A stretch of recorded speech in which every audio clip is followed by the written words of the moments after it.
Bom dia a todas. Hoje é o nosso terceiro Web Conexões Avante, como transformar o mundo adulto a partir da perspectiva das crianças. Hoje é o terceiro dia seguido, a gente começou na segunda-feira com uma série de conversas, e eu vou falar daqui a pouquinho sobre isso, porque antes eu vou apresentar quem está aqui. Eu mesma, Ana Marcílio, sou uma pessoa de cabelos pretos e óculos, com a camisa amarela cheia de bananas e um fundo azul, e atrás de mim tem um fundo branco. Tenho pele clara toda manchada, e junto de mim tem a Daniela Betânia Ferreira, uma pessoa que está fazendo a interpretação de Libras, uma mulher negra, cabelos cacheados longos, vestindo uma blusa vermelha, no fundo, uma parede branca. E a Juliana Jéssica Fernandes, elas vão se revezar. É uma mulher parda, ela tem cabelos longos, está usando um cabelo preso, uma blusa que eu ainda não sei a cor, quando ela aparecer, eu vou dizer para vocês. E atrás dela deve ter uma parede toda branca. Além da interpretação de Libras, a gente tem aí a possibilidade, ou esse Web Conexões, dessa vez, a gente trouxe parceiros daqui da América Latina. A ideia era ter um diálogo sobre primeira infância na América Latina, então a gente teve Entonces, tenemos representaciones de Colombia. Os 2 primeiros dias, hoje a gente vai estar mais aqui nas nossas terras. E para quem quiser ouvir em espanhol ou em português, você vai selecionar o botão Interpretation, interpretação, do Zoom. E aí você escolhe a língua que você quer falar, entre português e espanhol, certo? O Web Conexões, ele nasce de um trabalho de formação de lideranças globais pela primeira infância. Hoje a gente tem, por exemplo, aqui a Juliana Gatti, que vai falar com vocês. Ela faz parte dessa formação de lideranças globais no ano retrasado. E um dos apoiadores dessa formação de lideranças foi a Porticos. Junto com a Avante, a gente formou no ano de 2020 e 2021, mais ou menos, 14 lideranças de países como Peru, Argentina, Brasil e Colômbia e México, e junto com países de outras partes do mundo, que não daqui da América Latina. E aí, para finalizar essa formação, a gente está com essa série de bate-papos dialogados. Hoje, a nossa temática é de que forma o convívio com a natureza influencia a vida das crianças. Na segunda-feira, a gente começou com a pergunta como as velocidades e tempos do mundo produtivo e tecnológico afetam crianças pequenas. Ontem, a gente teve um ótimo bate-papo sobre como a discriminação e o preconceito impactam a vida das crianças desde a primeira infância. E hoje a gente vem para essa pergunta de que forma o convívio com a natureza influencia a vida das crianças. A gente vai ter o prazer de conversar com André Baniwa, Juliana Gatti e Juliana Prates. Elas vão se apresentar, eu vou apresentá-las ao seu tempo. E queria dizer que, junto com essa iniciativa de fortalecer o debate sobre a primeira infância e o mundo que vivemos hoje, a gente tem aliado a isso uma distribuição de cestas básicas. Quando a gente começou essa série de webinars, a gente estava em plena pandemia, e com questões de insegurança alimentar que ainda perseveram hoje, e a gente vai distribuir as cestas em 2 comunidades, aqui no bairro do Uruguai, em Salvador, e no Periperi, com parte das ações do projeto Estação Subúrbio. É isso, vamos começar sem mais delongas com o nosso primeiro palestrante, o André Baniwa, que é o vice-presidente da Organização Indígena da Bacia do Içana, empreendedor social, escritor e liderança indígena do povo Baniwa desde 1992. Está contigo, André, muito obrigada por estar aqui hoje.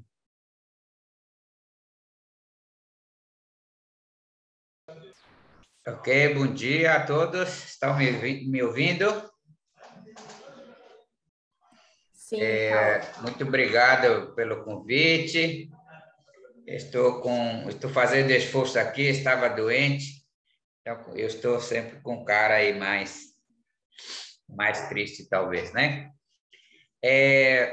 Mas eu gostei muito desse tema, já participei algumas vezes sobre discussão sobre infâncias, e eu acho muito importante essa discussão quando se trata da influência, né, da natureza em relação à criança. A pergunta é como é que essa natureza influencia? Ela influencia muito a vida da criança, a natureza, porque ela também faz parte da natureza, né? A pessoa. A criança é uma pessoa. Apesar de sofrer gestação, apesar de nascer tão pequenininho e frágil, mas ela é uma pessoa completa. E na nossa cultura baniwa e na cultura indígena, talvez seja muito parecidos. Essa criança a gente começa a acompanhar desde a concepção. E o sentido da vinda, esse a gente trata como a vinda dessa pessoa, né? Ela apareceu, ela está vindo para um mundo através dos pais, através da mãe. E esse mundo que já é completa, onde já tem tudo, onde já tem muitos seres de vida, da natureza, da floresta, dos rios, das águas, dos lagos, da mata, do ar, e pessoas, animais, pedras, lugares sagrados que nós falamos aqui no Rio Negro, influencia muito. Tem o sol, tem a lua, tem as estrelas, que orientam as vidas de quem já vive aqui, né? Então, ela está vindo, e todos esses seres da nossa cultura sabem disso, e vai disputar elas. Quer dizer, eles vão disputar essa criança. Por esse entendimento e princípio da cultura, é que desde concepção tem que ter já cuidado com a criança, seja lá feminino ou masculino, né? E esse cuidado parte dos pais, do avô, da avó e outros parentes. Nas nossas comunidades sempre tem aqueles como se fossem médicos para vocês, né? Como se fossem enfermeiros para vocês, que são benzedores, que são pajés, que são conhecedores de plantas. Temos parteiras também, às vezes de cada casa, uma, duas dentro de uma comunidade. Essas pessoas que começam a acompanhar essa pessoa, por causa dessa influência que vai ter uma disputa sobre a vida dessa pessoa, né? E se não tiver esse cuidado, essa proteção com a mãe, com a criança, durante a gestação até nascimento, ela pode nascer, mas pode nascer com muitos problemas. E por isso, quem é o pai, quem é a mãe, lá na fase de criança dela também, ela sempre segue muitas regras rígidas na nossa cultura. Uma delas é não ter preguiça, estar de prontidão, não negar a mãe, o pai, estar sempre, porque isso vai significar a facilidade do parto da criança.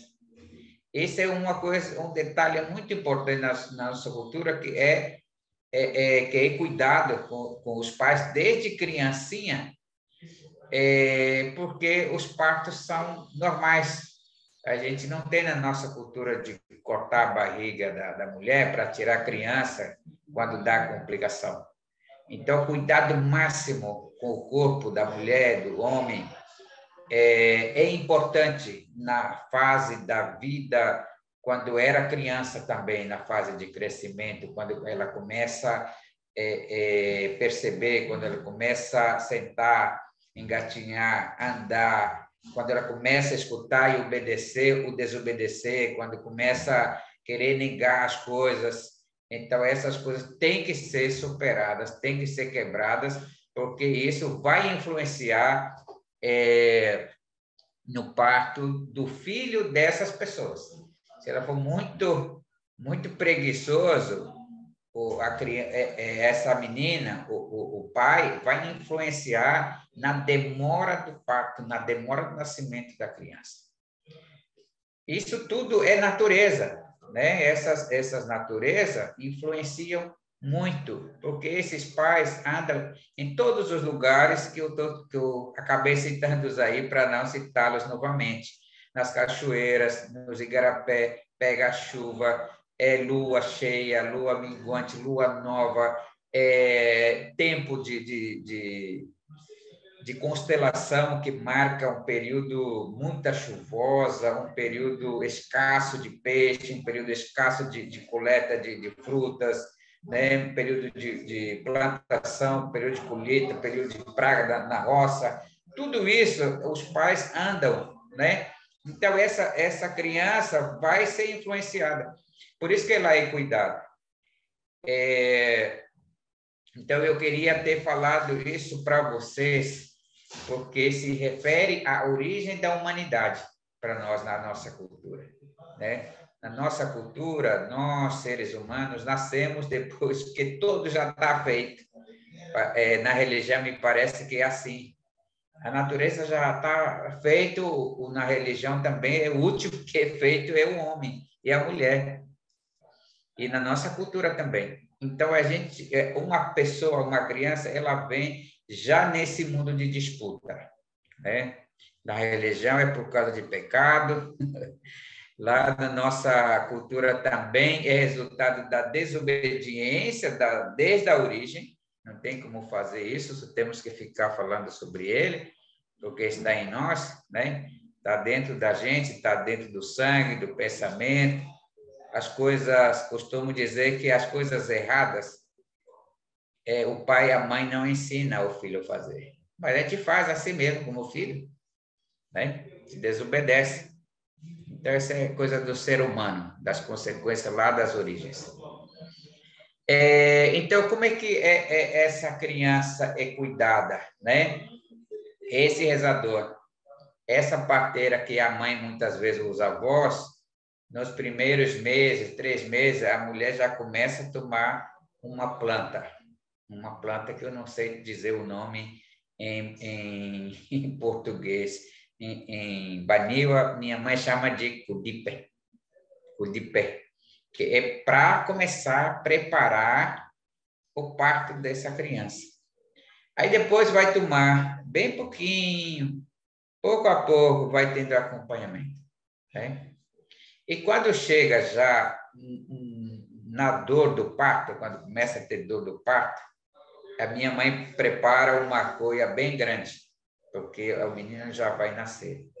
E esse remédio, planta, é levado à oração, a pessoa especializada para fazer oração, para ajudar o nascimento da criança naquele parto. Mas antes disso, tem um lugar que é preparado aonde a criança vai nascer. E esse lugar também, de acordo com a cultura de hoje, tem gente que ainda usa cigarro ou simplesmente uma oração da religião atual, inclusive, faz oração com cigarro e protege aquele lugar. Porque a criança vai aparecer, vai nascer, e para evitar a disputa de outros seres invisíveis, na nossa cultura a gente fala muito de invisíveis, que em Banho a gente chama de Yupinai, que são espíritos da floresta, que são espíritos das águas, que são espíritos da chuva. Muitos espíritos a gente conta. E se não tiver essa proteção na hora do nascimento, eles vão tocar nessa criança e pode nascer chorando até morrer. Na nossa visão de seres humanos, vai estar chorando muito até morrer. Mas na explicação da nossa cultura, porque foi visto e está sendo disputado para ser levado pelos outros seres vivos para outros mundos, submundos que existem nesse mesmo nível de terra onde nós estamos, né? Então, por isso, além disso, tem outros materiais, como aqui na região chama de caranha, que é o jucai, né? Também protege a mãe, o jucai. Aí coloca na pele assim, para proteção, uma coisa benzida, na criancinha também, né? Esse é para proteger, para não a natureza influenciar negativamente na criança, para ela poder nascer e crescer direitinho. Tem coisas, eu acho que vocês sabem disso, que a criança, quando nasce, ela chora, na maioria das vezes, né? Dizia meu avô, que me contou algumas histórias, que nós, como seres humanos, apesar de pequeno, ele já nasce curioso, querendo saber onde está. Essa é a interpretação do meu avô. Aonde eu estou? Quem vai cuidar de mim, né? Além dessas coisas, muito fisicamente, ele diz que essa criança já começa a procurar entender qual é a razão da vinda dele aqui e na Terra, né? Depois, essa criança, ao longo do tempo, vai crescer, mas nesse momento pós-parto, além do pai e da mãe, vai entrar em jejum, não vai comer nada, pelo menos uma semana. O pai, 15 dias, para quem aguenta fome. Na nossa cultura é assim, não come nada. É o período que o pai ajuda a mãe e a criança, porque ela está frágil, ela precisa de se recuperar, ela precisa tomar remédios, precisa muito de acompanhamento nessa fase. A mãe vai ficar mais tempo em jejum, né? Ficar dentro de casa, não pode sair, não pode ir tomar banho lá no rio, no caso de vocês aí no chuveiro, mas é bem melhor no caso, né? E a gente que só toma banho no rio, ela não pode ir, o pai tem que ir buscar, os parentes têm que trazer a água para ela, poder se molhar com água, a água tem que ser benzida antes, para o pai também. Aí começa novamente todo o tratamento dos pais também, benzendo comidas, pimenta, chibé, peixe, caça, carne, e vai assim, né? Para o pai voltar a trabalhar todas as coisas, porque ele vai cortar madeira, ele vai tirar, ele vai mexer muitas coisas, ele precisa ser protegido, e para a criança também ser protegida. Eu vou dar um exemplo muito claro. Não sei se vocês conhecem bananeira ou sororoca na mata. Se vocês conhecerem, quando a gente corta ele com facão assim, questão de, eu acho que milésimo, ele já cresceu já um pedacinho. Se o pai sair sem proteção para ele e para a criança, se ele cortar esse sororoca e vai influenciar no umbigo dele imediatamente, essa criança vai chorar muito, vai se revirar para empurrar o umbigo para frente. E quem não sabe tirar isso, e essa criança é capaz de morrer por causa disso. A outra coisa muito perigosa é quando você encontra uma cobra no caminho, ou mata ele, corta ele, ou apenas vendo essa cobra, também pode influenciar na criança e vai rebolar e vai ter problema na criança. Começar a carregar coisas pesadas, né, que o homem dá muita força para carregar coisas pesadas, isso também vai influenciar na criança e por isso tem que ter todo esse cuidado de passo a passo para o pai e para a mãe voltar a fazer alguma coisa, né?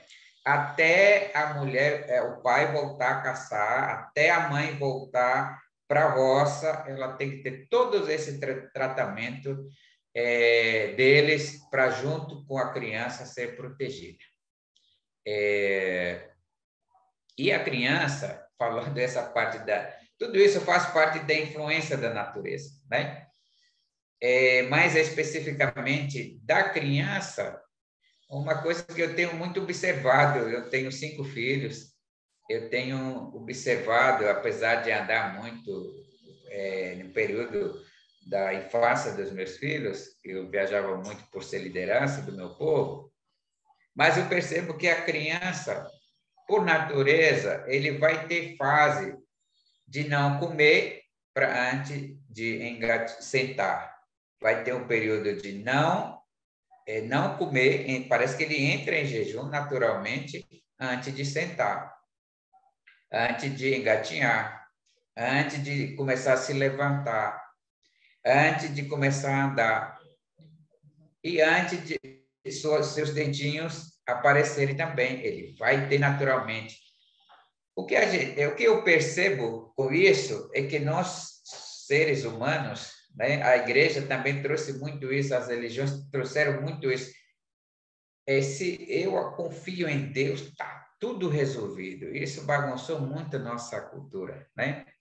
Eu não sou contra essas coisas, mas que ela trouxe assim tantos poderes de que parece que não há necessidade mais você seguir essas regras, né? Só que eu não queria falar da religião, só que Jesus também seguiu regras de crescimento, né? E na nossa cultura isso é fundamental, esse período de jejum, porque é um período de concentração, um período de aprendizagem e que você vai adquirir para você retransmitir por sua vez, porque você vai ter a sua geração também. Vai ter nova geração pela frente, você tem que cuidar deles. Então, é isso, né? A influência da natureza, eu não consigo traduzir, viu, Juliana, Ana, outra Juliana, teve 3 Julianas aqui. Eu não consigo traduzir para a minha cultura essa palavra natureza. Eu não consigo. Em português é fácil falar natureza, assim, parece que qualquer coisa, ou todas as coisas, né? Mas em Banil eu não consigo, porque eu tenho que especificar cada um.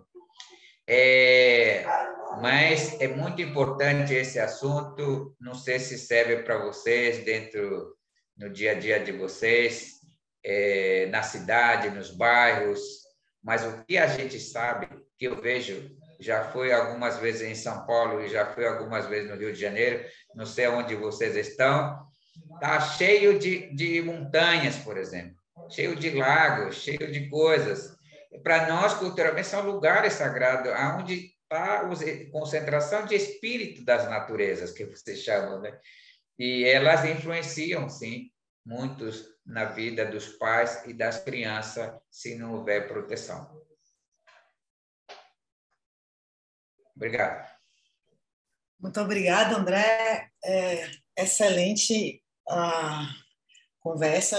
Eu acho que você traz, assim, quando o ser humano é parte, integra, de um todo, que não dá nem para se chamar de natureza, porque cada um tem sua diversidade, tem seu lugar, tem seu nome, e compõe esse todo muito maior do que nós, né? E que a gente não é um ser especial dentro desse sistema de vida, né? A gente é mais um no sistema de vida, e o que você traz é quando esse mais um está, para mim, né, completamente integral e integrado junto com esses outros seres viventes que compõem o sagrado, que compõem a vida, que compõem os mistérios, né? E quando eu penso em primeira infância, e o quanto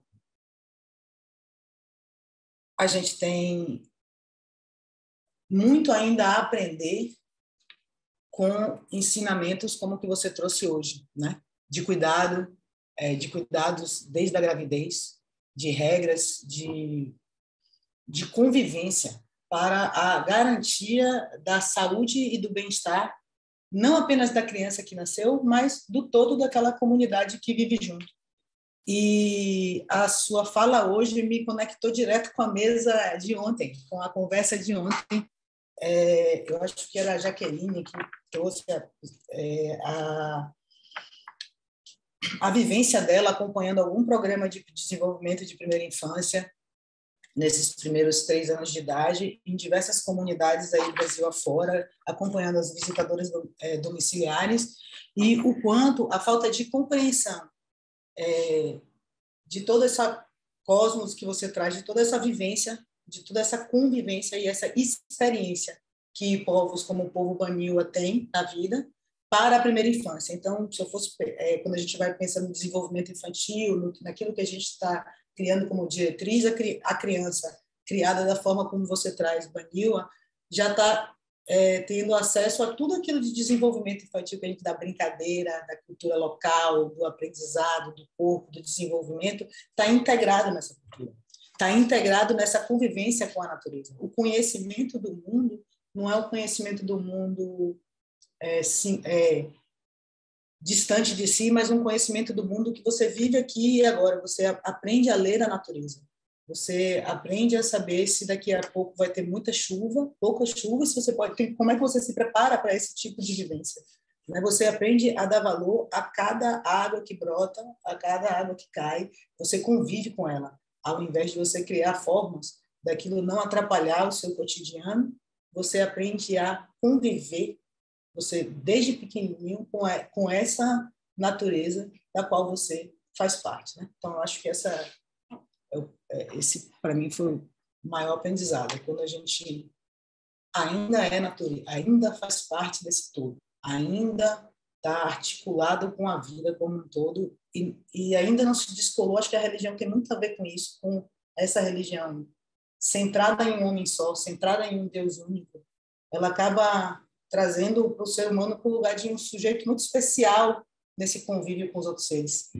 E a gente acaba se distanciando das árvores, das montanhas, dos morros, das plantas e das terras, né? E aí talvez a gente encontre hoje vivências como em São Paulo, completamente longe, apesar de cercado por montanhas, completamente alijados, ou aqui em Salvador, cercado pelo mar, mas completamente desconectado dos tempos do sal, dos tempos do vento, dos tempos da água daqui da Bahia. Então, eu vou passar agora para Juliana Gatti. Juliana é doutoranda em arquitetura e paisagística pela escola Desculpe, Juliana Gatti é doutoranda em arquitetura e paisagística e ecologia urbana pelo programa LINC das Universidades de Lisboa, Porto e Coimbra. Mestre em conservação da biodiversidade e desenvolvimento sustentável pelo Instituto de Pesquisas Ecológicas, líder global para os direitos das crianças pelo World Forum Foundation, membro da Rede Nacional Primeira Infância, atua desde 2006 na gestão de projetos socioambientais para diferentes organizações. Ela é idealizadora da Árvore Viva, que tem como propósito restaurar e promover a conexão de crianças e toda a sociedade com a natureza por meio de ações que comunicam ciência com vivências práticas e lúdicas, sensibilizações afetivas, resgate da memória, promoção da identidade ambiental e arte. Então, a gente vai agora ouvir uma experiência um pouco diferente, bastante diferente da que André Baniwa trouxe para a gente. Outras crianças vivendo outras naturezas. Vamos lá, Júlia, agora com você. Obrigada, Ana. Bom dia a todos e todas. Muito obrigada, André, pela tua fala, pela tua presença, por estar aqui conosco. Muita alegria e honra minha participar desse encontro e desses encontros, né, que têm sido os webinários aqui promovidos pela Avante, com apoio da Pórticos. Fico muito feliz mesmo. Vou compartilhar aqui a tela com vocês. Eu montei uma sériezinha de slides para guiar a minha fala. Todos enxergam aqui.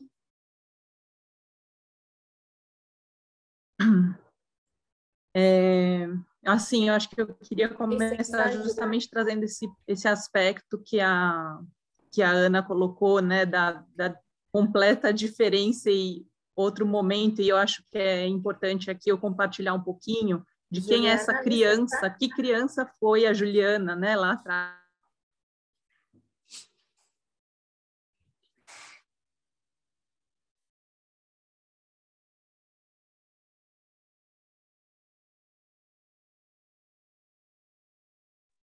Tá aí? Olá, Juliana. Me perdoa, acho que teve um Não, problema de tranquilo, conexão. tranquilo.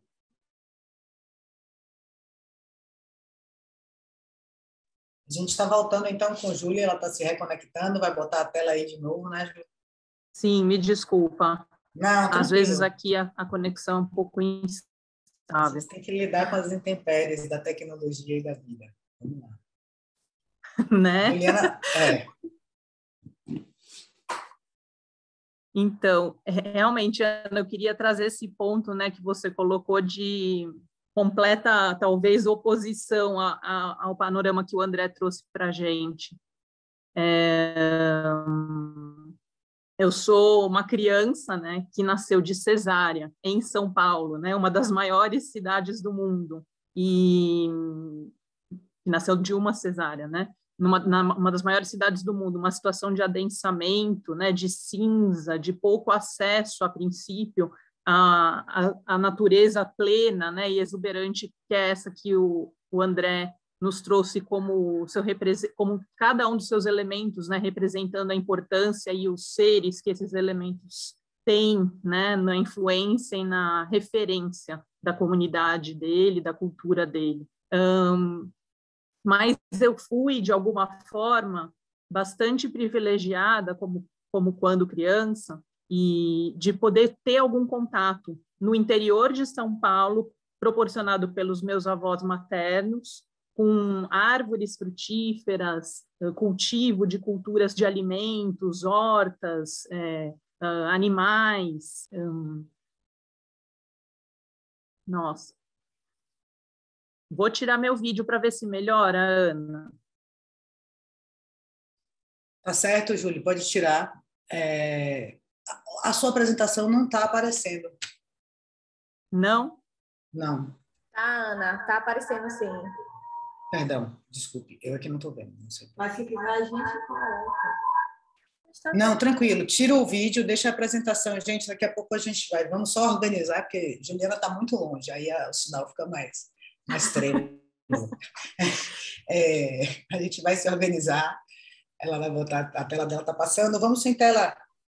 Voltou? E a tela está passando, e aí a Juliana, intérprete, fica aí ajudando a gente com sua tela, e ela fica cuidando das falas.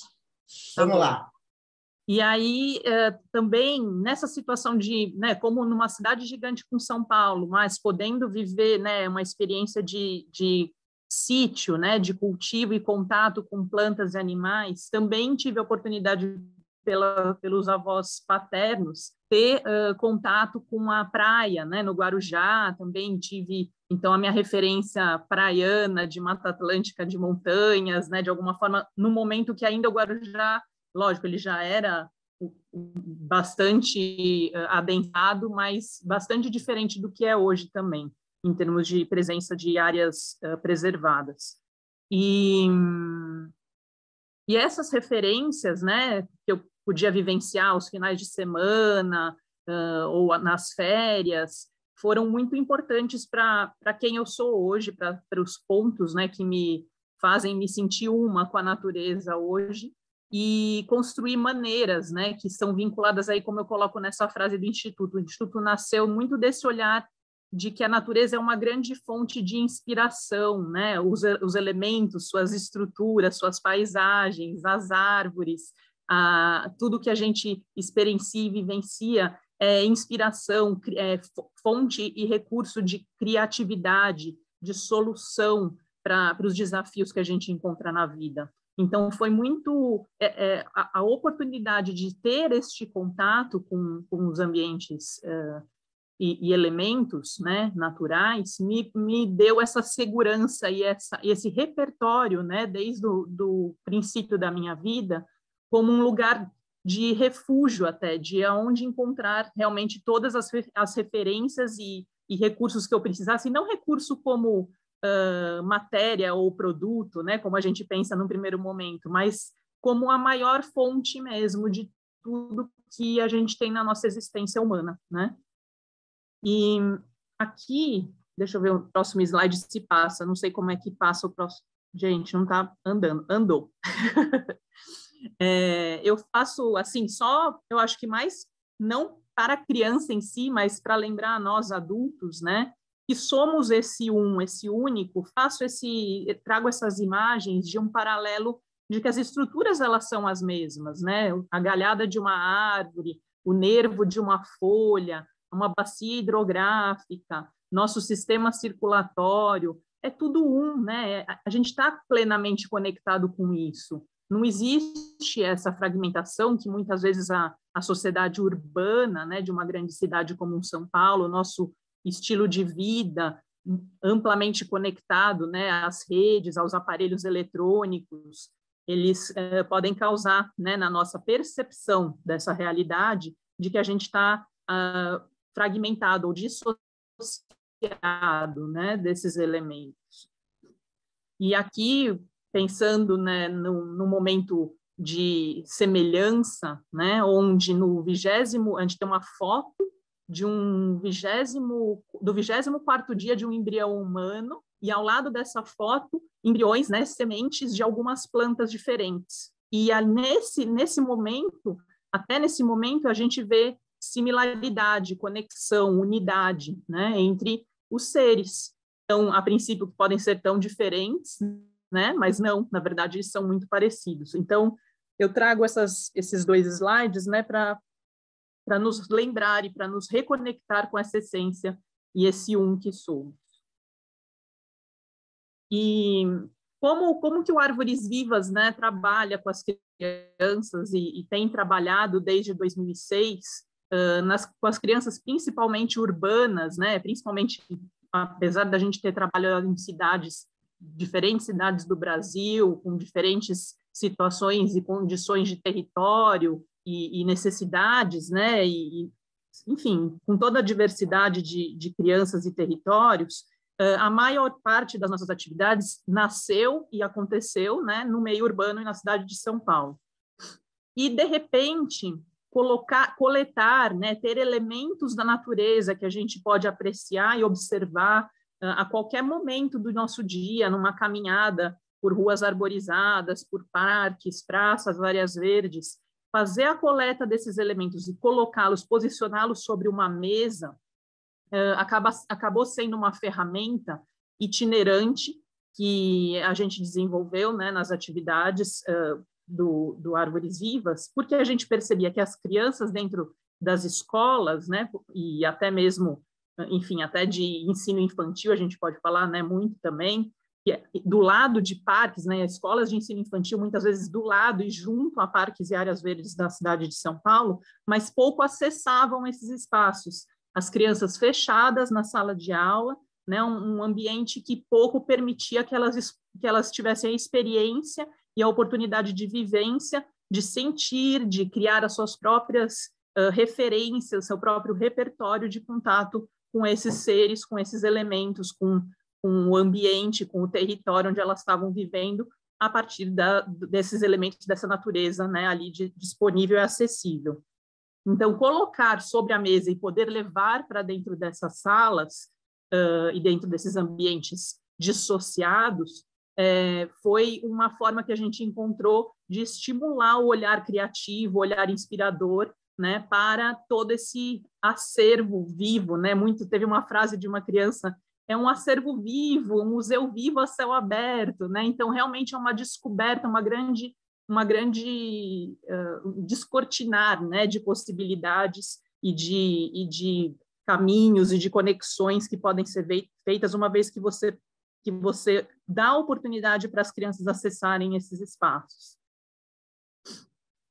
Trago aqui, né, uma atividade, então, essa mesa exposta num jardim, né, numa área externa de um clube, numa ação que fizemos, né, num clube de São Paulo, onde as crianças são convidadas a um acervo totalmente livre, né? Não existe impedimentos, elas podem tocar, criar, perguntar, sentir com todos os seus, né, sentidos, chacoalhar, ouvir sons, perceber os cheiros, as texturas, os pesos, as formas, as cores, né, desses elementos de maneira totalmente livre. E aos poucos, né, instigadas por esses elementos, elas são convidadas, elas tomam, né, a percepção do ambiente onde elas estão.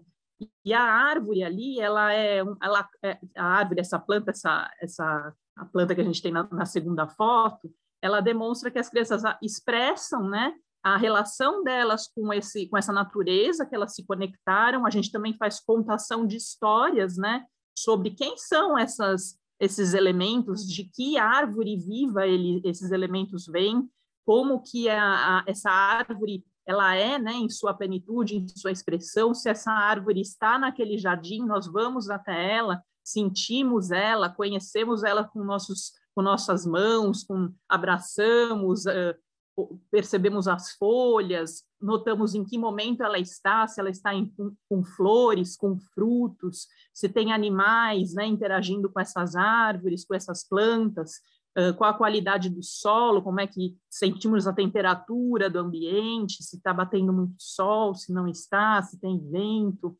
Então, todas essas percepções são colocadas, né, como um caminho de troca que a criança é estimulada a estabelecer com o território onde ela convive.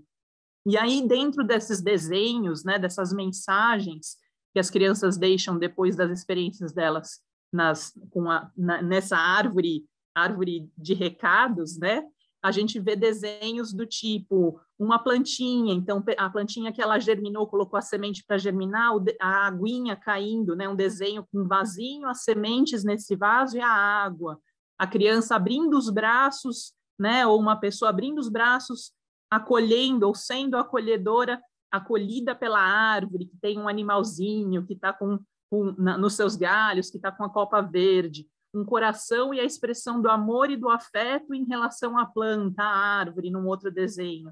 E um recado, né, que uma criança escreveu aqui para uma árvore é: oi, árvore, eu te amo, obrigada por fazer ar para a gente. E aí a criança respirando, abraçando a árvore no desenho, em cima do telhado da casa dela, né, ou alguém, enfim, a representação de uma pessoa sobre o telhado da casa, respirando esse ar que a árvore faz para a gente.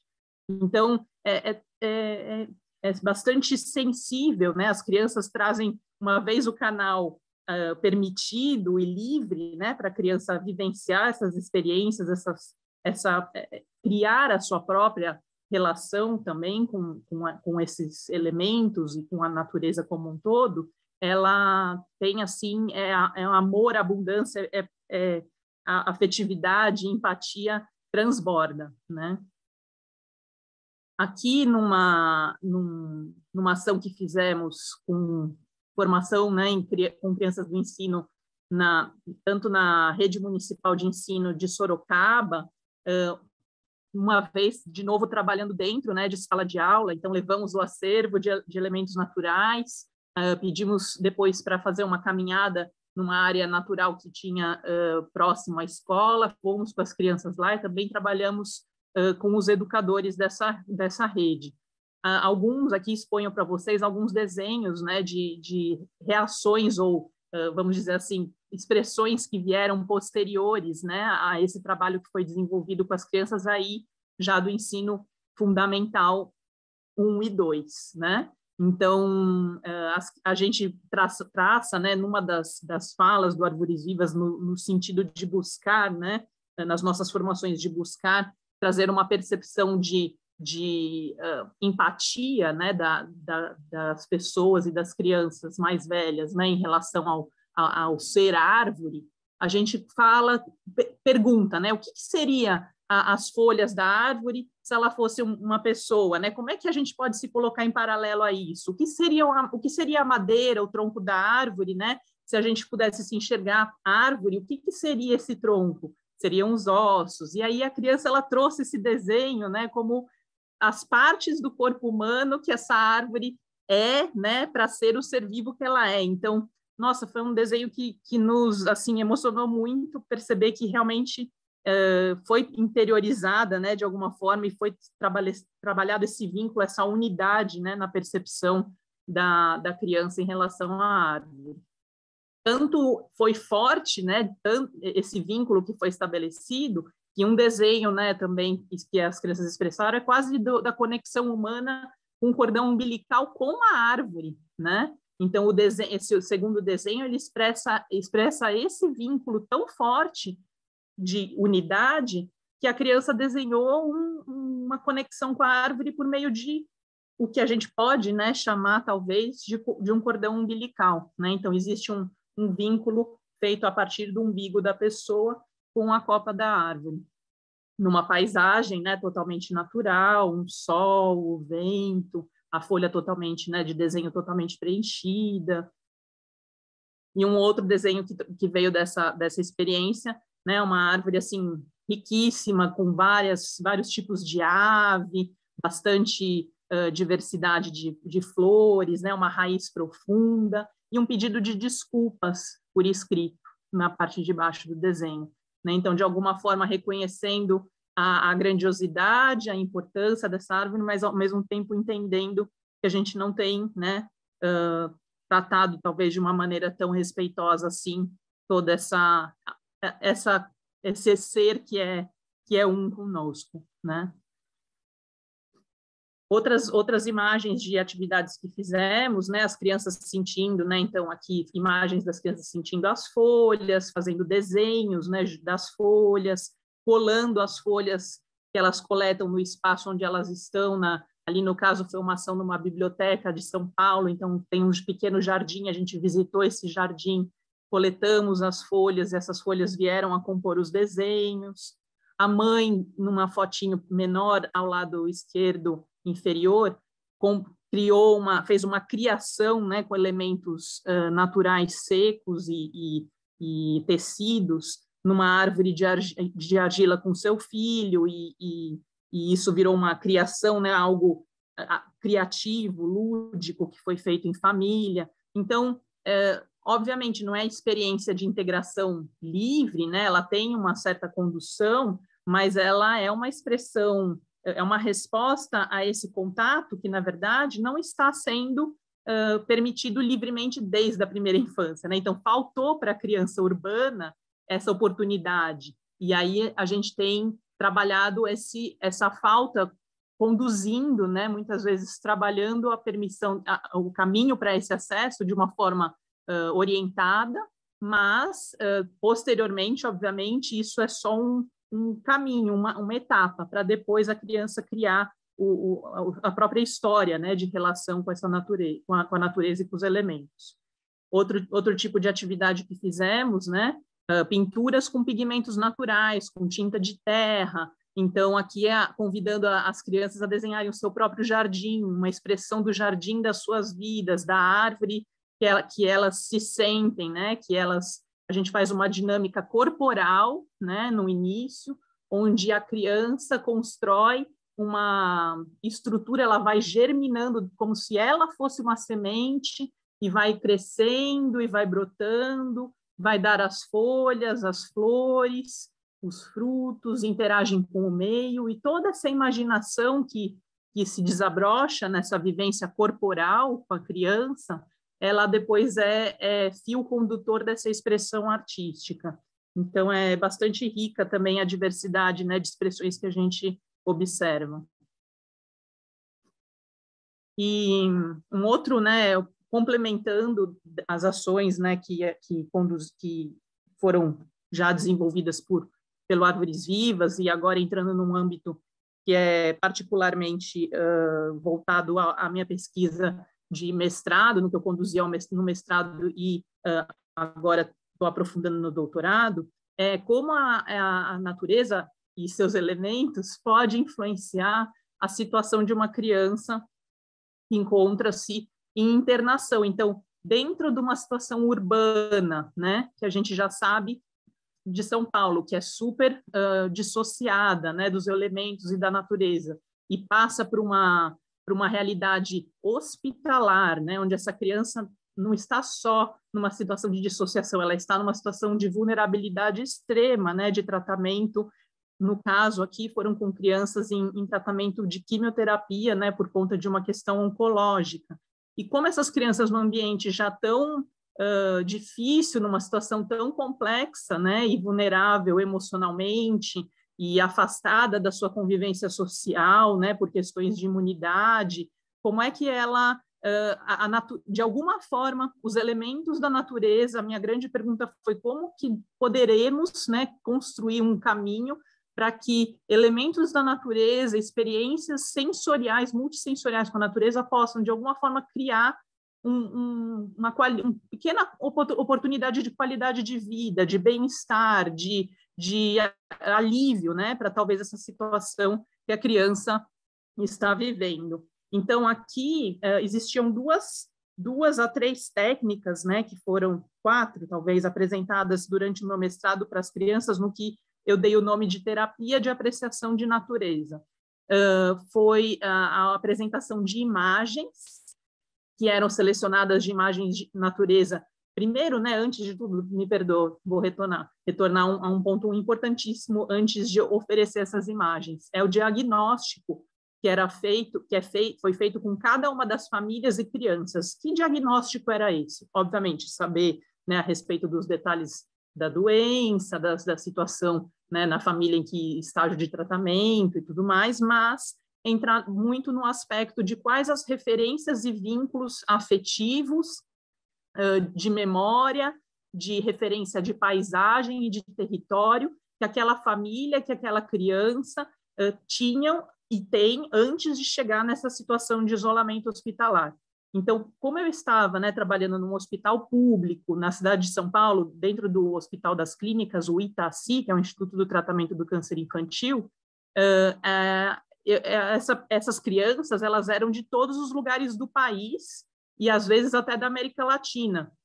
Então, ali eu perguntava, né, qual a referência dessa paisagem? Era uma criança que tinha o Cerrado como referência, que tinha a Amazônia, né, como referência, uma praia como referência de paisagem.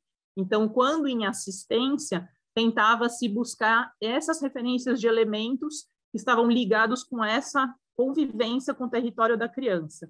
E também se a criança já tinha uma predisposição para algum tipo de animal, algum tipo de elemento, né, de algum ser da natureza que já ela tinha desenvolvido empatia, vínculo, afeição, memórias interessantes. Então, no caso aqui, são respostas na exposição de imagens diversas, né, de aves, mamíferos, no caso aqui um boto, borboleta também, insetos, a borboleta morfo azul, uma paisagem de uma cachoeira com um lago azul, elefantes, né, essa paciente em especial tinha muito vínculo com animais de grande porte, a megafauna, né, animais africanos, então a gente também trouxe imagens dessa referência, e o pôr do sol.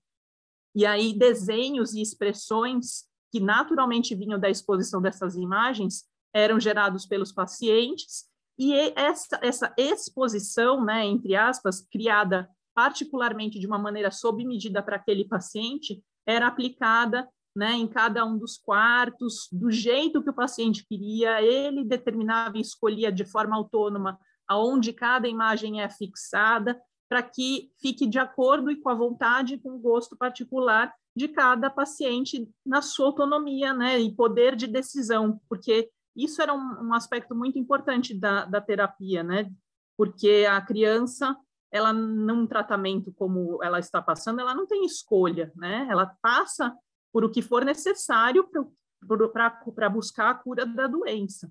E nesse caso, nessa oportunidade terapêutica, ela era totalmente autônoma, né, na decisão do que era exposto, de quanto era exposto, inclusive de negar a sessão, né? É um poder de decisão dela que é muito valorizado nessa situação, né, de tanta vulnerabilidade. O dizer não ali, ele é grandioso, né, na escala de vulnerabilidades que a criança está passando. E outros elementos que foram apresentados seriam os sons e minerais, né? Então, pedras, no caso. Então, aqui eu mostro imagens de um aplicativo, né, onde a gente modulava paisagens sonoras diferentes, dependendo da referência, né, que era mais agradável e mais interessante para a criança naquele momento terapêutico. E as pedras também para proporcionar um encantamento, uma curiosidade, percepção, uma diversidade, né, de experiências sensoriais também nova, né, com algum elemento natural. Aqui eu trago desenhos do antes e depois da sessão terapêutica que mostram um pouco de como um tipo de...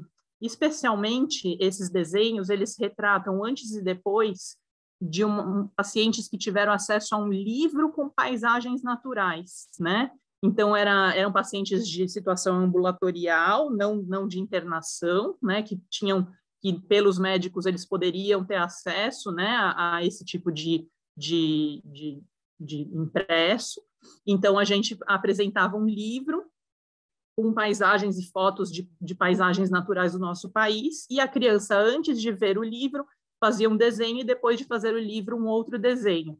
Então, aqui tinha o primeiro desenho, né, uma árvore, a casinha, as flores, um coração ao centro, nuvens ao alto da página, da folha, e um sol no canto superior direito. Depois de ver os livros com as paisagens naturais, essa mesma criança preencheu toda essa folha, né, com seu desenho, fazendo 2 sóis, um em cada canto da folha, nuvens em diferentes alturas, uma cadeia de montanhas e pedras minerais no alto, da onde desce uma cachoeira, que a água não é azul, a água é amarela, e aí as árvores embaixo, as plantas, né, são mais árvores, e não tem o elemento construído. Então, isso mostra como a expansão, né, sensorial, visual, de conexão e de inspiração, talvez nutrição, né, desses elementos da natureza, pôde proporcionar um engrandecimento, né, ao bem-estar, ao espírito, às emoções, talvez, da criança naquele momento. Aqui uma outra criança, né, que passou também por a experiência de observação do livro, então um desenho anterior e posterior. E primeiro desenho, uma árvore grandiosa com um passarinho no ninho, algumas flores na parte de baixo, um sol e aves voando em V. O segundo desenho, com a folha na horizontal, o sol muda para o lado esquerdo, ganha mais força, né, no traço, as aves aumentam de tamanho e as árvores se multiplicam, né, elas passam a ser muitas outras, são 5, 6 árvores, numa paisagem de montanha, né, de morros. O passarinho ganha um amigo mamífero num galho de uma outra árvore. Então, é bastante interessante também como aumenta, né? E o desenho, ele preenche, ele ganha mais escala, mais perspectiva, né? E para fechar a apresentação, acho que eu já passei até bastante do tempo, peço perdão. Aqui foram ações práticas que fizemos com crianças lá no hospital, na laje do hospital, com o apoio de uma instituição, recebemos, né, a oportunidade de instalar hortinhas, né, plantas, ervas, né, para chás e com aromas interessantes, que trazem, né, lavandas, hortelãs, também camomila, moranguinhos, né, foram plantados na laje do hospital, e algumas crianças que tinham a liberação médica foram lá, fizeram plantio junto com a escola hospitalar, né, uma atividade da entrada da primavera. Então, a primeira foto mostra esses 2 meninos, né, que estão em tratamento, mas tratamento ambulatorial, fazendo plantio das flores, uma flor amarela, uma flor branca, numa mesa, né, bastante florida de margaridas, e eles usando todos os equipamentos, vamos dizer assim, de proteção individual, né, para garantir menor risco qualquer de contaminação cruzada, mesmo durante uma atividade como essa de plantio.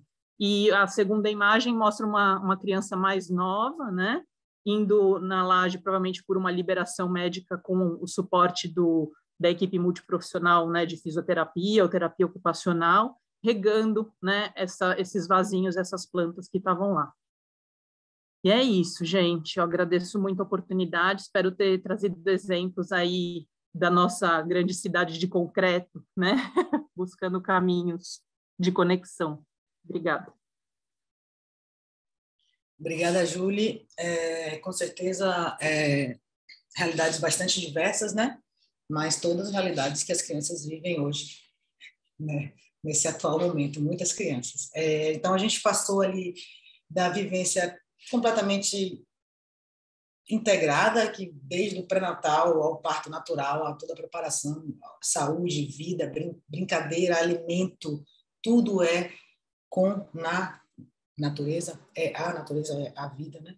Para uma situação completamente muito dispare disso, que é do emparedamento que Juliana traz, do emparedamento seja nas grandes cidades, seja por questões das atuais formas de cuidado, das formas de cuidado hospitalares hoje em dia, né?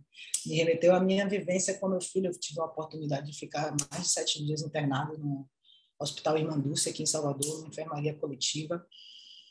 E algumas coisas foram muito importantes para atravessar esse período com o meu filho. Na época, ele tinha 2 anos. E a enfermaria desse Hospital Irmã Dulce, ela recebe muita gente de fora, do interior. As pessoas, às vezes, ficam um mês inteiro internados no hospital, esse binômio mãe e filho, internados no hospital. E o que é que esse momento de estar no hospital emparedado, parado, me fez pensar a riqueza da gente estar numa enfermaria coletiva, que havia outras crianças, a possibilidade que o Lucas tinha de correr, porque tinha outras crianças. Eu tinha um filme dele rodando, cheio de acesso nas veias, né, para as coisas, os remédios, etc., e rodando com a criança, correndo, dando risada. Eu lembro dele subir assim na cama e falar: mãe, brincar é importante, do nada, no leito do hospital.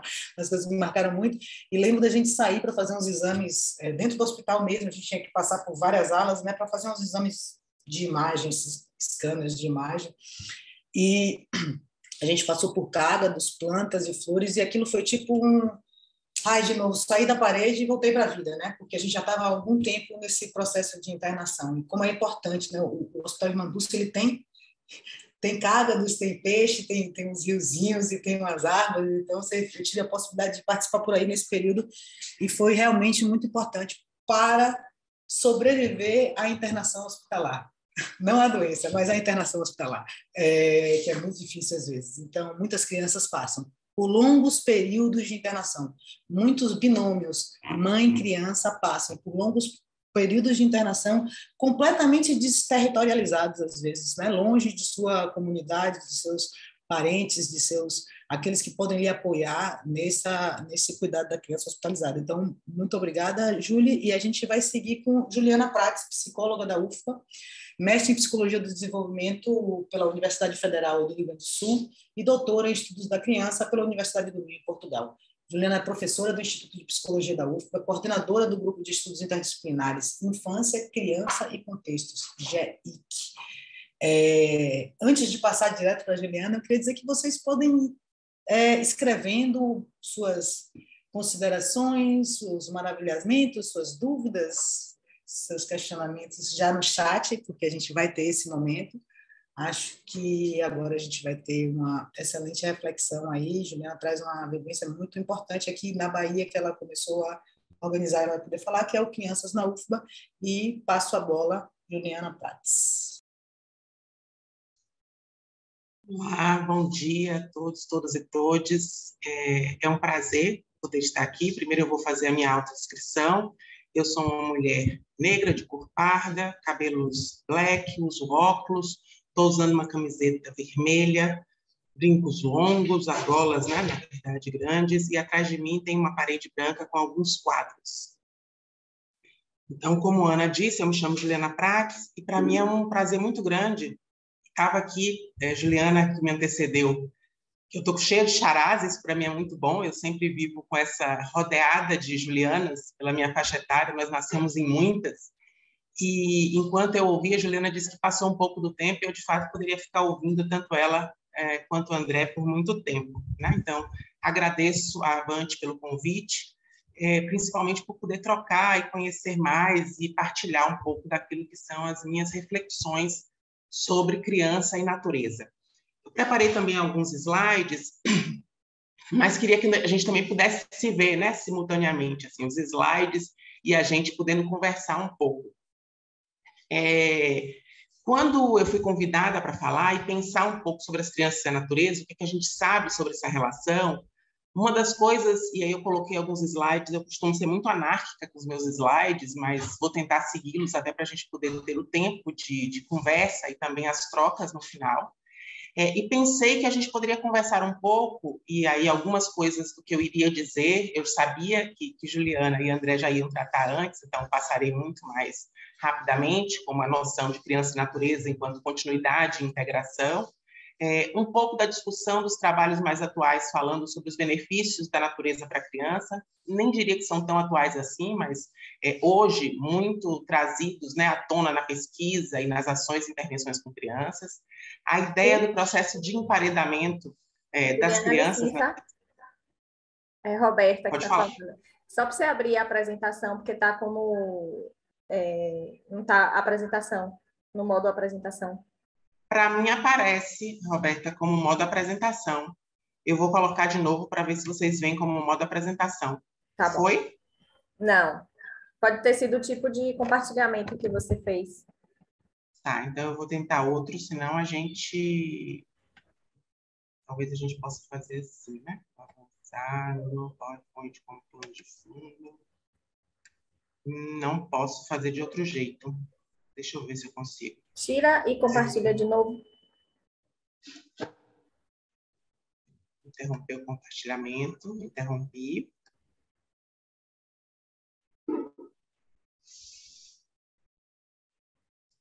Vou ver se eu consigo aqui, tá?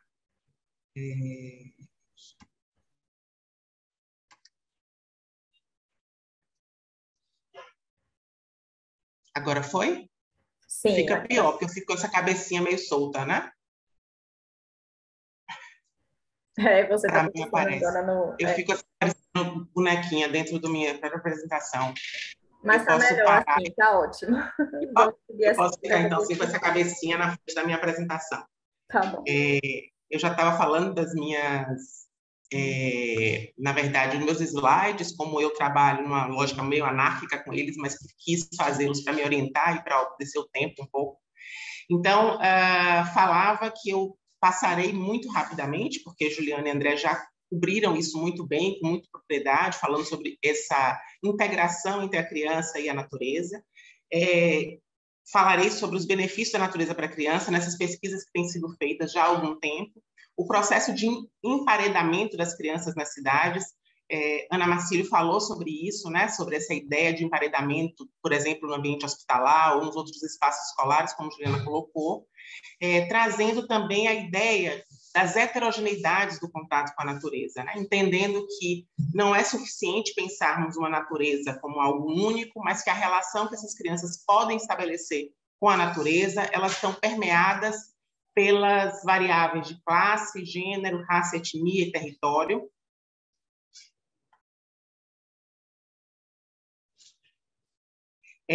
Então, e depois fazer para isso, para essa discussão, um relato de pesquisa, né? Como é que crianças de bairros fronteiriços ocupam o parque público. É uma pesquisa que a gente fez aqui em Salvador entre os anos de 2019 e 2020, entrando no ano da pandemia, e também um relato de extensão, que é um projeto de extensão permanente que eu coordeno na UFBA, que se chama Crianças na UFBA, pensando um pouco nessa agenda do que eu chamo de agenda de lutas e resistências.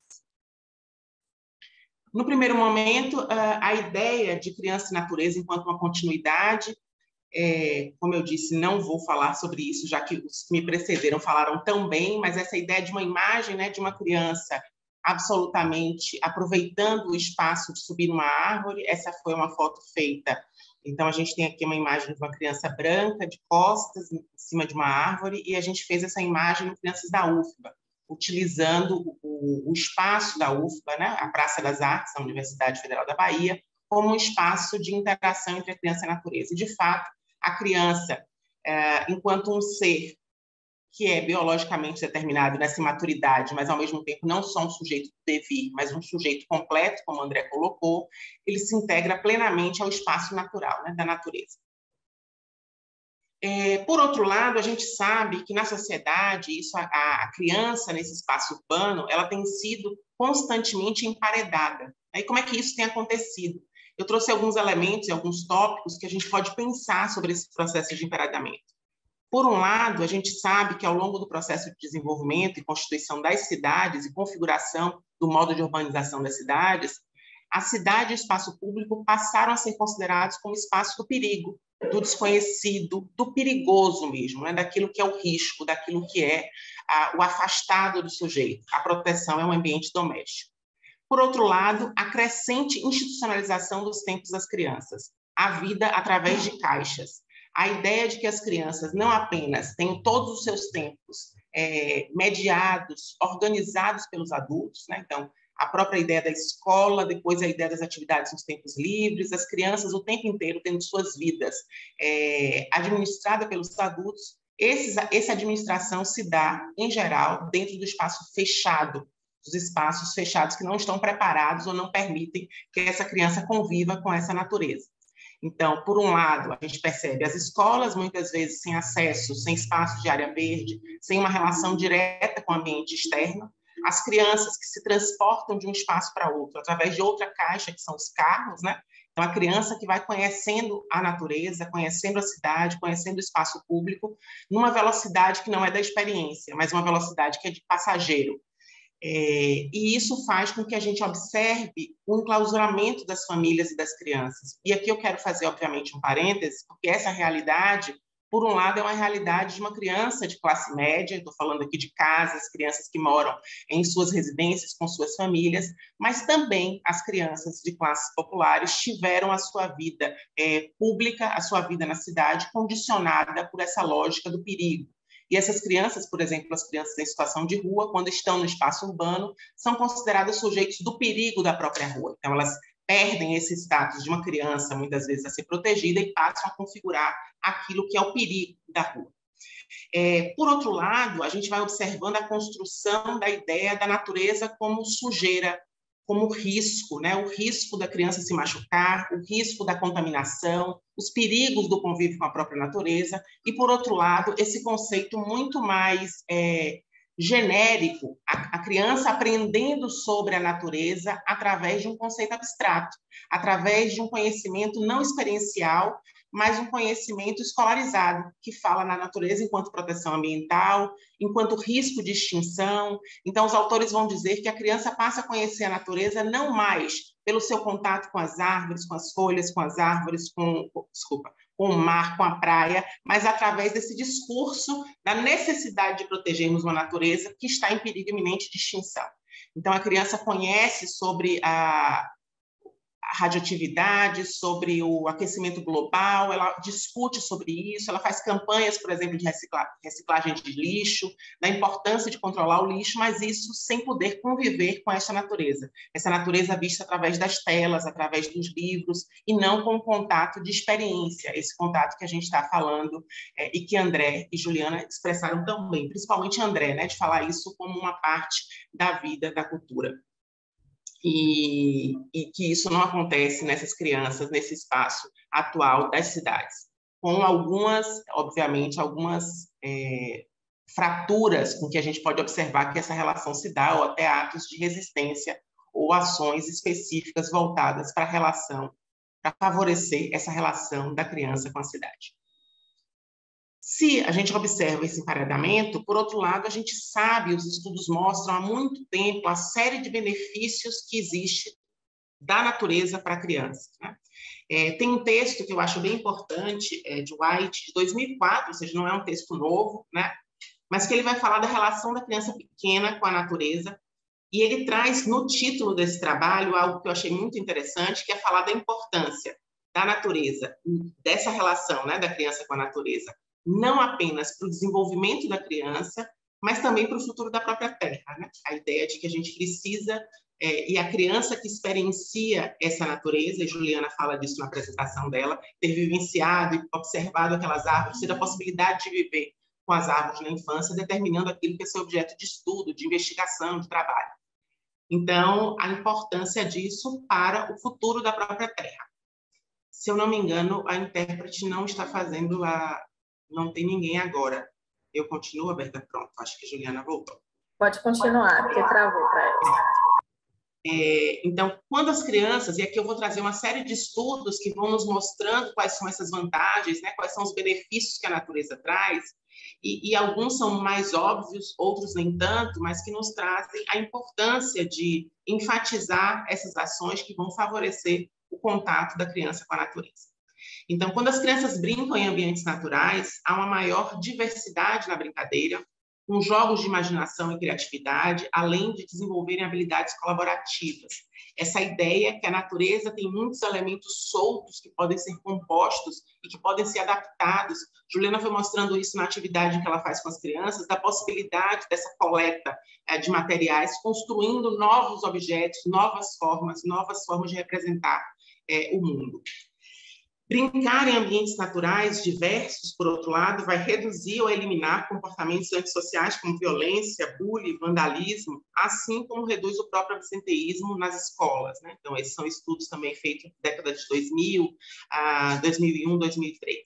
A natureza ajuda a criança a desenvolver o poder... aqui eu não consigo ver desse lado, tenho que ver, pescar na minha informação aqui. Vocês não estão vendo a apresentação mais toda ou ela já andou? Por favor. Então, a natureza ajuda a criança a desenvolver esse poder de observação e criatividade, né? Além de instalar uma sensação de paz e pertencimento no mundo.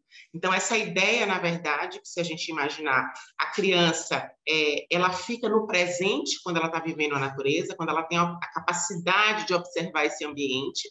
Então, ela sai muito dessa ideia de um futuro ou de passado, mas ela permanece, uma posição, inclusive, de muita presença, de atenção plena no que ela está fazendo. Isso ajuda a criança a elevar esse poder de concentração. Estudos vão mostrar também que as crianças com TDAH elas são capazes de se concentrar melhor após o contato com a natureza. Há, inclusive, a lógica da prescrição de uma terapia de natureza, que é um pouco disso que Juliana faz nos hospitais, mas com crianças com dificuldades também de aprendizado. Esse estudo eu acho muito interessante de Taylor e Wells, que eles vão fazer o seguinte: as crianças com vista ou com contato com a natureza, e Ana fala disso quando ela pode ir no hospital ver os animais, né? Assim, a simples visão ou mesmo esse contato melhora os resultados das crianças em testes padronizados de concentração e de autocontrole. E aí o autor faz uma informação que é assim: quanto mais verde, maiores são os resultados. Então, havendo uma correlação muito positiva entre essa relação da criança poder ter acesso a essa natureza. As crianças que brincam regularmente em ambientes naturais, elas demonstram capacidades motoras, incluindo coordenação, equilíbrio, agilidade, além de ficarem doentes com menos frequência. Então, a gente está falando não só de efeitos que são positivos, que promovem desenvolvimento, mas também efeitos preventivos, que produz, por exemplo, um aumento da imunidade das crianças, uma diminuição das doenças. Então, ao contrário da ideia desse ambiente sujo, contaminado, um ambiente que produz esse desenvolvimento e favorece uma proteção do organismo como um todo. Outra discussão importante, outro dado de pesquisa que a gente encontra é essa ideia de que essas experiências precoces com o mundo natural, elas estão positivamente associadas com o desenvolvimento da imaginação e com o encantamento.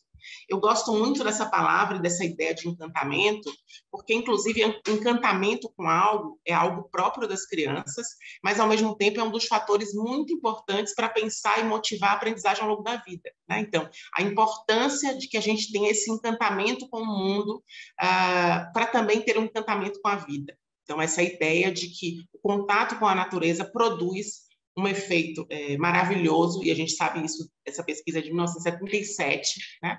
O quanto esse encantamento tem essa influência pela natureza. As crianças que brincam com a natureza, na natureza e com ela, né, têm sentimentos mais positivos em relação aos demais. A diminuição dos tempos em ambientes externos, a diminuição desse tempo em ambientes externos tem contribuído para o aumento da miopia entre as crianças. A pandemia nos mostrou isso muito claramente, né?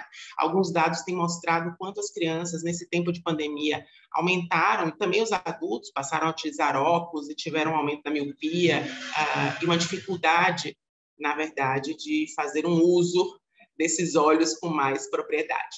Os ambientes externos são importantes para o desenvolvimento da independência e autonomia das crianças. A ideia de que a criança tenha direito a explorar esse universo, produzindo aquilo que é tão importante que a gente deseja para as crianças, que é essa possibilidade de explorar autonomamente, independente, o ambiente e o contexto em que elas vivem. E aqui, um pouco do resultado de pesquisa, né, que a gente foi fazendo com crianças aqui em Salvador. Então, essa pesquisa que eu fiz junto com as alunas de iniciação científica, Camila Mello, Larissa Fraga e Leila Minac, em que a gente observou, quis investigar como é que crianças de bairros fronteiriços na cidade de Salvador se apropriam dos espaços públicos, especificamente do parque da cidade, ou seja, como e essa é uma pesquisa inspirada na pesquisa de Sami Lansky, que fez em Belo Horizonte, isso ele investigou também, construiu, e eu passo, viu, a referência depois, está todos nesse texto mesmo que eu citei, de 2004, mas eu passo para vocês o link depois nos comentários. E fala dessa ideia. Então, Sami Lansky investiga também essa relação em Belo Horizonte, como é que crianças de espaços fronteiriços, ele usa o conceito de fronteira para dizer que nas grandes cidades, nas metrópoles, nós temos bairros, muitas vezes, que estão muito próximos, mas às vezes são muito distantes em termos de distribuição demográfica. Não sei se vocês vão poder perceber muito esse slide que eu apresentei aqui agora, mas ele vai mostrar um mapa da cidade de Salvador, apresentando 2 bairros, que foram os bairros onde a gente realizou a pesquisa. Aqui, então, nós temos um bairro do Itaigara, de azul, né? Então ele está circulado, e do outro lado o bairro da Santa Cruz, que se aproxima do Nordeste, Vale das Pedrinhas, em laranja. E a gente vê aqui, inclusive, um ponto, né, de encontro esses 2 bairros, e entre eles o Parque da Cidade. Então, esse ponto aqui, como se fosse quase que uma barreira natural, ou uma barreira de natureza entre esses 2 bairros. Mas quais são as características desses bairros? E aqui a gente destacou algumas das diferenças demográficas da cidade. São tão distintas que eu chamo de cidades, quase, mas são bairros, né? Então, do Itaigara para Santa Cruz.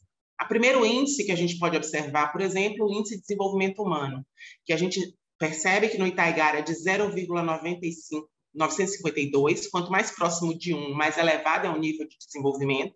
Então, Itaigara tem um índice de desenvolvimento humano similares a países nórdicos europeus, e Santa Cruz tem um IDH, um índice de desenvolvimento humano, de 0,682. A escolaridade média da população do Itaigara, o que nós temos é que 93,36% da população do Itaigara tem igual ou mais 11 anos de estudo, sendo o rendimento nominal médio de R$ 10.473,30. Já em Santa Cruz, a gente tem uma escolaridade para 70,21% da população de 7 anos ou menos de estudo, e o rendimento nominal médio de R$ 1.190,90. Um salário mínimo, basicamente, né? Então, vejam que são 2 bairros muito próximos, mas com condições sociodemográficas e constituição da população muito distintas, o que faz desses bairros um lugar importante para a gente entender como é que a relação com a natureza ela é atravessada por essas variáveis que eu falei de classe, raça, gênero, raça, etnia, gênero e também de território. E aí, no meio desses 2 bairros, a gente encontra aqui o Parque da Cidade, que era onde a gente realizava a nossa pesquisa e era sobre a qual a gente discutia com as crianças, né? Sobre o qual a gente discutia sobre o parque, sobre o uso que eles faziam sobre o parque. Outra informação importante que a gente pode dizer é que há uma predominância no bairro do Itaigara de pessoas brancas, que se autodeclaram brancas, 64,62%, e nós temos aqui mais de 70% de pessoas que se identificam como negras, entre pardas, 48,60%, e preta, 39,31%. Então, vejam que a gente está falando de bairros muito próximos, mas com características sociodemográficas absolutamente distintas, que poderiam ser, inclusive, de países ou cidades diferentes, né? E aí a gente vai observando as diferenças do parque, porque esse mesmo parque, ou seja, esse contato com a natureza, ele não é direto, ele não é linear. E o próprio parque não se apresenta da mesma forma para as pessoas nos 2 bairros. e a gente tinha essa possibilidade. O parque é formado por duas entradas, uma que é pelo Itaigara e uma que é pelo Santa Cruz, e um relato do diário de campo de uma das alunas, ela fala assim: como viemos da entrada principal, que é do Itaigara, resolvemos ir até a outra entrada, que conhecíamos, que é a de Santa Cruz. Chegando lá no caminho, já se via a diferença do próprio parque. A ciclovia desaparece ou some, as quadras são mais abandonadas, isso dentro do parque, simplesmente pela proximidade com o bairro da Santa Cruz. Já não há mais nenhuma sinalização de metros percorridos, como tinha na outra entrada. A gente passamos por 2 ou 3 quadras de areia, chegamos à entrada, ao portão que anuncia com letras desbotadas, Parque da Cidade. E aqui as alunas fazem uma ressalva, né? É um portão do tamanho das pessoas, muito diferente do portão da entrada central, que é um portão gigantesco, né? Já não à medida do homem, como diria Lefebvre. Então, essa ideia de que essa cidade, ela não... Esse parque, ele não é o mesmo para essas duas crianças e para essas duas populações colocadas em bairros distintos, mas tão próximos. Então, o que a gente vai observar nesse tão perto e tão longe? Por um lado, em Santa Cruz, crianças pretas e pardas que utilizam esse parque para o trabalho, como passagem, como forma de chegar nas escolas, como forma de pegar ônibus. Aliás, a população de Santa Cruz faz muito uso do Parque da Cidade como um espaço de passagem para chegar ao Itaigara e pegar os transportes coletivos.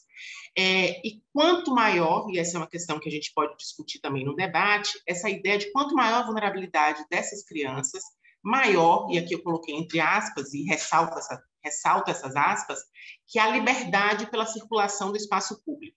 Então, quanto mais essas crianças estavam, por exemplo, longe das famílias, estavam numa condição de trabalho, ou exploração do trabalho infantil, essas crianças estavam mais sozinhas, elas podiam circular mais livremente, não só pelo parque, mas por toda a cidade, que nos mostra também uma relação desigual entre as crianças com a cidade, a depender do seu pertencimento territorial, né, e suas condições socioeconômicas. Por outro lado, as crianças do Itaigara, e aí a gente fez não só as observações no parque, mas também entrevistas.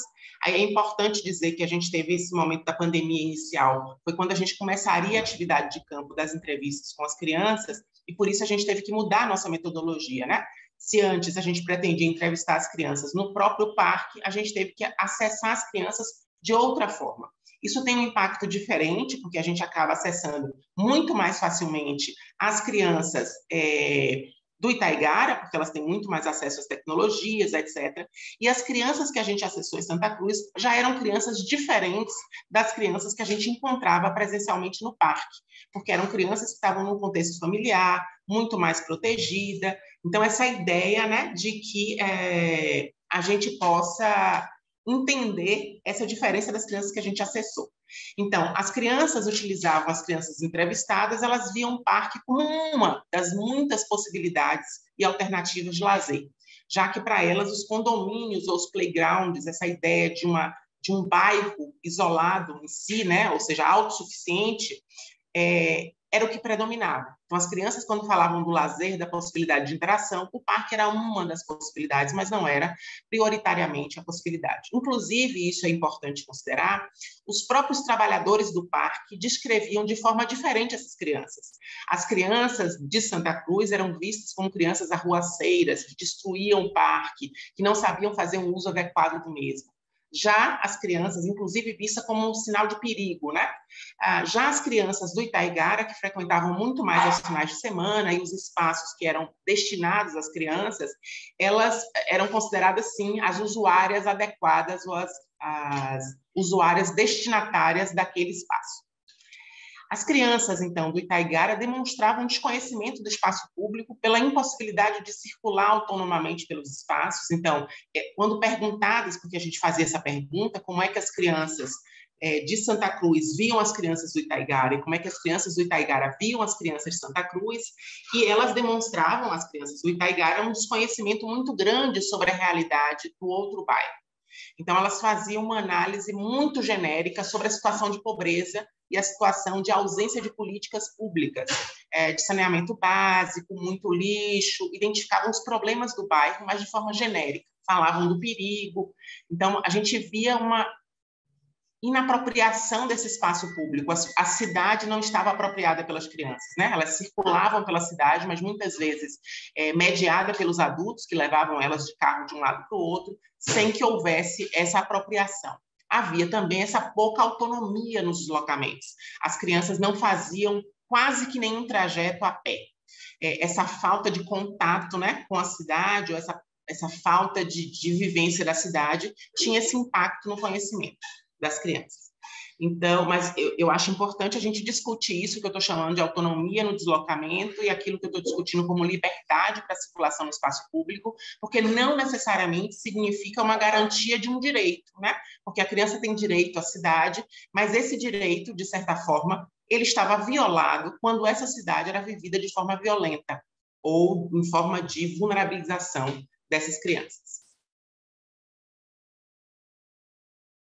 E o que as crianças falavam sobre o parque? O que as crianças nos diziam sobre o parque? Que gostava do parque, porque ele é muito legal, ele é bonito, a natureza é muito bonita, né?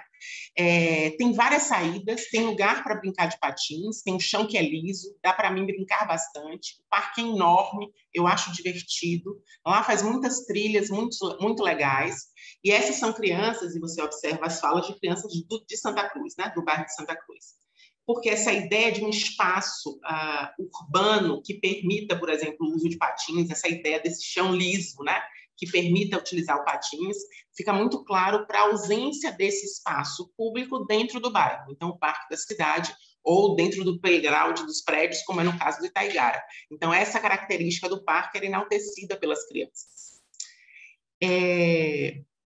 Então, a gente pode pensar que entre as crianças nós temos pontos de homogeneidades que unem as crianças entre si, essa lógica de uma maior vulnerabilidade física e social para todas as crianças, um desequilíbrio na relação de poder em relação aos adultos, então as crianças não têm acesso à cidade sem que o adulto possa fazer uma mediação desse deslocamento, e as crianças ficam muito dependentes, ou seja, a gente não conseguiu construir uma cidade que seja acessível à criança, mas as crianças também possuem em comum modos similares de construção e apropriação do mundo, né? Uma forma pela ludicidade, um mundo pelo encantamento, digamos assim. Mas a gente tem muitas heterogeneidades na forma de apropriação desse espaço urbano e da própria natureza. Então, no primeiro momento, a lógica do gênero. Meninos e meninas não podem circular da cidade da mesma forma. Mesmo no bairro de Santa Cruz, a gente observou muitos meninos circulando no parque ao longo da semana, vendendo produtos, trabalhando com seus pais, mas a gente quase que não viu as meninas desacompanhadas, inclusive por essa ideia de um maior perigo. As meninas adolescentes que a gente encontrou e crianças mais velhas nos diziam que só podiam ir lá quando iam escondido, porque os pais e a família não deixavam estar nesse lugar, né? Por outro lado, essa ideia de classe social que fica muito evidente sobre os dados de Santa Cruz, mas também uma forma de apropriação de raça e etnia, que eu quero fazer um destaque para vocês, que a gente observou não só na conversa com as crianças, mas na própria inserção das pesquisadoras no espaço da pesquisa. Então, eu tinha essas estudantes, Camila e Leila, são brancas e Larissa é negra.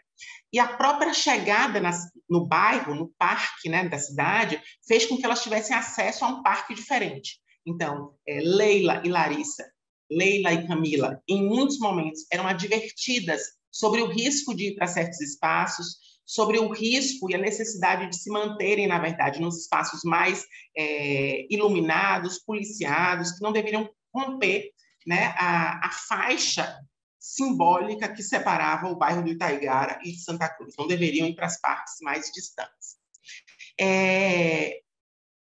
Por outro lado, Larissa conhecia o espaço sem que ninguém avisasse ela sobre os riscos. Então, o corpo negro circulava pelo espaço sem advertências, né? Sem nenhum entendimento de que havia uma vulnerabilidade por aquele corpo estar na cidade. Então, a gente tem também essas diferenças de território, onde você pertence, que bairro é esse que você tem acesso, e também as trajetórias de vida de cada criança, que vão variar. Queria também trazer um pouco da experiência que a Ana falou, que é um projeto de extensão que eu coordeno na UFBA, desde 2015. Então, é um projeto que vai fazer 7 anos, ele está nos 2 últimos anos suspenso em função da pandemia, mas o projeto de extensão Crianças na UFBA, que eu trouxe uma imagem, que é um grupo de crianças muito diversos em termos de idade, de pertencimento étnico-racial, de gênero, segurando uma faixa escrito Somos UFBA. Essas crianças fizeram essa atividade ao longo do Crianças na UFBA e aqui é a Praça das Artes, onde a gente realiza o nosso projeto. O objetivo do Crianças na UFBA, eu digo e costumo dizer que esse é um projeto muito simples e por isso que eu considero muito radical. Mas a proposta é, então, a apropriação do espaço público pelas crianças, o espaço da universidade, que era subutilizado pelo público externo, então é um espaço muito utilizado na própria universidade, para circulação, para feiras, para alimentação, então é um espaço que tem muita circulação de adultos na universidade, mas que não tinha um espaço para crianças, ou seja, a universidade não concebia muito a ideia de receber crianças dentro do seu espaço. Mas esse é um espaço que tem características muito peculiares e que se torna muito atrativo para a população em Salvador. Nós temos em Salvador uma escassez de praças públicas revitalizadas. E as praças públicas que foram revitalizadas são praças públicas que passaram a ser quase que privadas ou privatizadas, gourmetizadas. São praças cujo custo de permanência nessas praças é muito elevado, porque todos os produtos são vendidos, todos os brinquedos são pagos, então nós temos uma série é quase que um shopping ao ar livre, né? Essa ideia do consumo muito forte.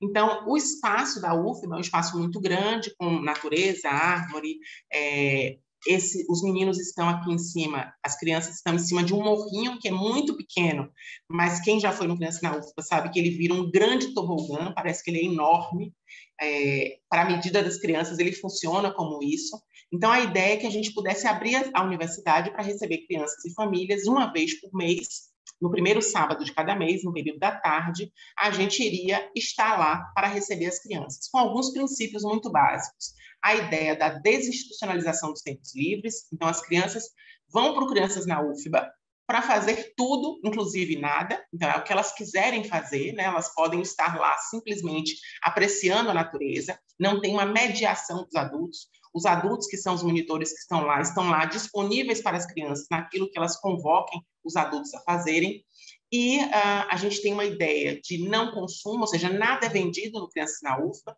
Nós temos lanches coletivos, trocas de atividades e nada é pago, né? Então, esse é um dos princípios. E também a ideia de sustentabilidade. E a ideia da sustentabilidade veio, eu sempre gosto muito de falar sobre isso, porque quando a gente propôs o projeto na reitoria e quando a gente propôs para todas as instâncias da universidade, havia um medo muito grande sobre as crianças destruírem o processo, a arborização, né? O paisagismo da UFBA, porque havia tido um investimento muito grande de requalificação desse local, e o medo é que as crianças, ou a brincadeira, fizesse uma destruição desse espaço, que é interessante da gente também pensar como é que a gente coloca a relação da criança com o espaço da natureza, esse espaço de jardim completamente pronto. Então, a gente começou a receber as crianças no espaço da universidade, e é incrível o impacto que isso tem nas crianças. Eu lembro que, numa das primeiras edições, uma criança, quando saía com o pai, disse: pai, isso é incrível, hoje foi a primeira vez que você não me disse não. A ideia de que o consumo também faz uma mediação, uma tensão nas relações entre pais e filhos, né? E uma possibilidade de uma certa liberdade, porque esse é um espaço protegido, a gente tem a segurança, enfim. Havia muito medo da criança ser incapaz de circular nesse espaço. Essa era uma das preocupações quando a gente iniciou o projeto. Então, as perguntas impeditivas para o projeto eram enormes. E se a criança se machucar, a gente vai ter que ter um SAMU dentro da UFBA para atender imediatamente essas crianças? Quais são as medidas que a gente vai tomar se uma criança ralar, se uma criança cair? O que a gente vai fazer com isso? Então, isso parecia um grande problema, que era de um desconhecimento ou de um afastamento da possibilidade da criança interagir com o espaço. Então, a gente dizia que a gente não ia receber as crianças sozinhas, as crianças estão na UFBA com as famílias, e seria como viver em qualquer outro espaço público, né? Que o espaço é responsável pelo cuidado, pela organização, ou seja, evitar espaços muito perigosos, mas que, efetivamente, os pais e as famílias estariam cuidando das suas crianças. e os resultados têm sido muito incríveis. E o que é que eu estou chamando de resistências, para concluir, porque eu também já passei aqui, eu acho, 1 minuto do meu tempo, que é pensar como é, e eu acho que Juliana fala sobre isso, o André também, que é um pouco de como é que a gente pode construir um novo modo de vida na cidade, cuja relação com a natureza seja mais fluida, seja mais próxima, mais íntima, que a gente consiga vencer ou minimizar um pouco desse distanciamento entre o homem e a natureza. E aí eu pensei em 3 autores que me iluminam muito para pensar nessa que são as nossas ações, tanto de resistência como de transformação, que é um pouco dessa lógica da arte de esperançar, porque em certos momentos parece tão difícil ou impossível, né, retomar um espaço de natureza. A imagem que Juliana traz da criança no hospital regando as plantas, mesmo usando todos os acessos, etc., é muito linda e emblemática para falar sobre isso, né? A possibilidade de romper e de achar brechas, nisso que eu chamo de fronteiras ou de pontos de encontro, de tensão, que é essa arte de esperançar, como diz Paulo Freire. Não é a arte de esperar passivamente, mas de lutar avidamente por algo que a gente deseja. Por outro lado, eu acredito que a gente não pode fazer isso sozinho. É preciso que a gente tenha a estratégia de aquilombamento, como afirma Conceição Evaristo, né? Ela fala sobre a importância de nos aquilombarmos, de estarmos juntos no enfrentamento disso que são as desigualdades, as cisões, as impossibilidades. E, por fim, a ideia de que isso é possível, não como um pessimista ou como um otimista, mas como um realista e esperançoso, tal como propõe Ariano Suassuna. E aí eu termino a minha fala com essa imagem do meu filho, Miguel, numa tarde no Crianças na UFBA, absolutamente deliciado pelo fato de estar tomando um banho de chuva depois da tarde no Crianças na UFBA. Todos os pais estavam muito ansiosos, porque começou a chover, mas as crianças aproveitaram muito, né, mostrando a importância desse contato com os elementos naturais, a chuva, o sol. O sonho das crianças era fazer um acampamento no Crianças na UFBA para poder aproveitar também esse espaço noturno. Então, eu agradeço colocando aqui o meu e-mail, juliana.prates@ufba.br, e também o site do GAKE, que é o nosso grupo de estudos, que é @gake.ufba. Muito obrigada. Obrigada, Juliana. Brilhante, mais uma participação brilhante, mais uma excelente, mais vários excelentes pontos de reflexão que a gente vai transitando aí entre a infância urbana, né, cidade, gênero, racismo, experiências de vida e natureza, né, perpassada por esses atravessadores que a gente tem, né, de identidade, e como isso impacta no acesso a direitos, à cidade, à natureza, né, e à vida. Então, acho que a gente fecha muito bem. O pessoal está dando muitos parabéns, loas e honras aqui a todos os 3 palestrantes, a todas as 3 experiências e pesquisas compartilhadas, vivências compartilhadas. Questões não temos ainda, acho que o pessoal está maravilhado, está encantado, está impactado, mas não está questionador. Então, eu ia pedir o seguinte: a gente está também bastante avançado, são 11h50, né? Então, eu acredito que, em vez de a gente fazer uma sequência de perguntas, assim, a gente possa partir para fechamentos. Se vocês quiserem fazer considerações de encerramento para essa série de 3 webinários, é esse o momento. A gente pode fazer o fechamento na ordem inversa, talvez, ou não Não, na ordem inicial mesmo, de André, Juliana e Juliana. A Juliana tem um fôlego aí para voltar a falar. A gente pode se encaminhar para o fechamento. Fiquei muito encantada, não apenas com as conversas de hoje, mas o quanto elas dialogam com as de ontem e as de anteontem. Acho que foram 3 dias de muitas boas reflexões. Sem dúvida, a gente precisa, nas grandes cidades, a gente está realmente precisando, pensando assim, né? A gente acaba crescendo tem uma frase muito comum de se ouvir, que é: sai da chuva, menino, para não gripar. Então, quando chuva gripa, né? Eu fico pensando, quando é que a chuva gripou? Chuva não gripa. Chuva não gripa. O que gripa são os vírus e as viroses. Então, a experiência de convívio com episódios maravilhosos e encantadores da natureza, inclusive as chuvas, não podem ser vistos como ameaças e perigos, como eles são postos para as diversas infâncias hoje, principalmente nas grandes cidades, né? A Juliana traz aí as questões da natureza como sujeira, como potencialidade de passar doenças, quando, na verdade, tudo o que a gente sabe sobre a natureza é que elas permitem a gente a ser mais forte, mais conectados com a vida, e não o contrário. A natureza é isso, é uma função de vida que encapsula a morte, né? Porque vida e morte são partes de um mesmo todo. Vamos então, André está por aí, gostaria de fazer suas considerações finais? Tá bom, muito obrigado, quero agradecer o convite da Avante. Eu aprendi muito com a Juliana, 2 Julianas aí, também como é na cidade, né, como são as crianças na cidade que necessitam da natureza, das plantas, né, de coisas boas da natureza que nos oferece. E essa relação que nós temos com a natureza, com os povos indígenas, a cultura baniwa, né, é sempre dentro desse contexto de respeito. Aí vem um monte de coisa da atualidade em relação aos direitos indígenas, contra-ataque em relação aos direitos indígenas são muito fortes atualmente, contra terras indígenas, que hoje são já demarcadas e homologadas. Tem um monte de ações contra os direitos dos povos indígenas, que são suas próprias terras, né? Que são lugares das nossas vidas, do nosso lugar do bem viver, onde a gente se sente bem. Mas também a gente vê o contexto do mundo aí de mudanças climáticas, aquecimento global.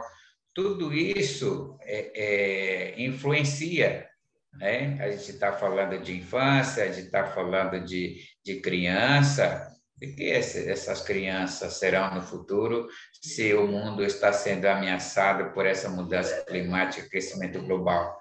Eu acho que não só as crianças de hoje, mas de amanhã, os que vivem hoje, que são adolescentes, nós sempre nos preocupamos com isso, né? Com a vida que não seja só dos indígenas, mas de toda a humanidade que precisa, né, dessa natureza, como a gente está falando por aqui.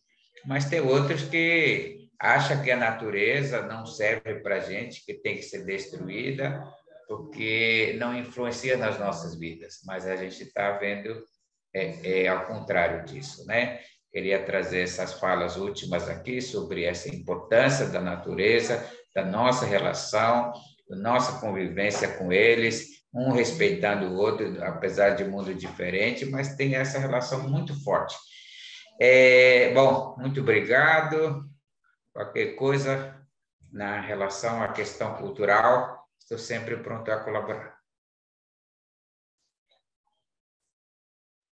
Obrigado, André. Obrigado por lembrar aí que a gente não pode esquecer constantes ataques.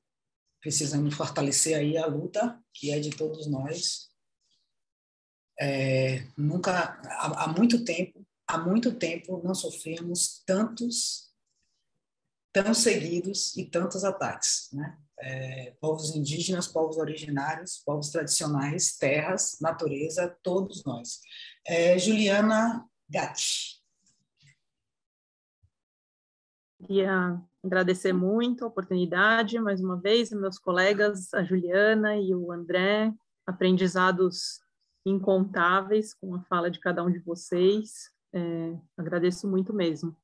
Acho que a consideração que eu deixo é muito desse aspecto em relação ao sentimento, ao empático, ao vínculo, uma vez, né, a criança podendo estabelecer as suas relações, os seus caminhos, o seu parâmetro de contato com a experiência natural, né, como ela constrói uma relação de respeito, de referências de contato com diversidades, de vidas, de seres, e como isso é transportado para todas as relações, né, da nossa sociedade, por permitirmos cada vez mais e de maneira, né, mais acessível e trabalhando, obviamente, em cima, né, das perspectivas tão desafiadoras, né, também que a Juliana apresentou, que são inúmeras, né, muito difíceis da gente trabalhar, enfim, encontrar os caminhos e as soluções, né, para que isso seja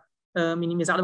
É uma luta gigantesca que a gente tem que, enfim, desenvolver na nossa sociedade conjuntamente, com uma responsabilidade compartilhada, mas é que nesse contato, nessa experiência diversa e rica que a própria natureza, né, enfim, seus elementos nos mostram, que existe essa possibilidade de convivência sistêmica, que possamos, né, junto com as nossas crianças, germinar na sociedade essas novas relações mais equilibradas, mais saudáveis, mais harmoniosas, mais nutritivas para todos. É isso, queria deixar essa mensagem. Obrigada mesmo. Obrigada, Júlia. Vamos, então, para a Juliana Prates. Eu acho e agradeço também, como todos falaram, né, sobre o quanto de aprendizado eu acho que essa nossa conversa possibilita para mim. Então, agradeço muito a André e a Juliana por conhecê-los e ouvir as contribuições de vocês. Uma das coisas que eu queria muito ressaltar, e que eu acho que eu tentei fazer isso na minha fala, é que o contato com a natureza não é algo, isso pode soar contraditório, natural. A ideia é que a natureza não basta ela estar presente para que a gente garanta todos os benefícios que ela pode promover, né? São preciso políticas públicas. É preciso que a gente garanta o direito das crianças e todo o nosso direito de conviver com esse espaço da natureza. Então, a gente tem crianças que estão vivendo nas praças, né? A gente tem crianças que estão passando a sua infância na praça e não como uma forma de desenvolvimento, como promotor de desenvolvimento, mas como violações de direitos importantes e significativas. Então, é importante que a gente considere, quando a gente fala do transtorno de déficit da natureza, né, a ausência dessa possibilidade de viver com a natureza, que a gente não fala de qualquer tipo de relação, qualquer espaço de contato, mas a gente está trazendo uma luta que é muito importante, e como a Ana apontou, nós estamos vivendo nesse momento muitos retrocessos em termos de direitos, né? A invisibilidade das crianças enquanto um grupo geracional a ser cuidado, isso é bem importante da gente falar, e o nosso direito a essa natureza, né?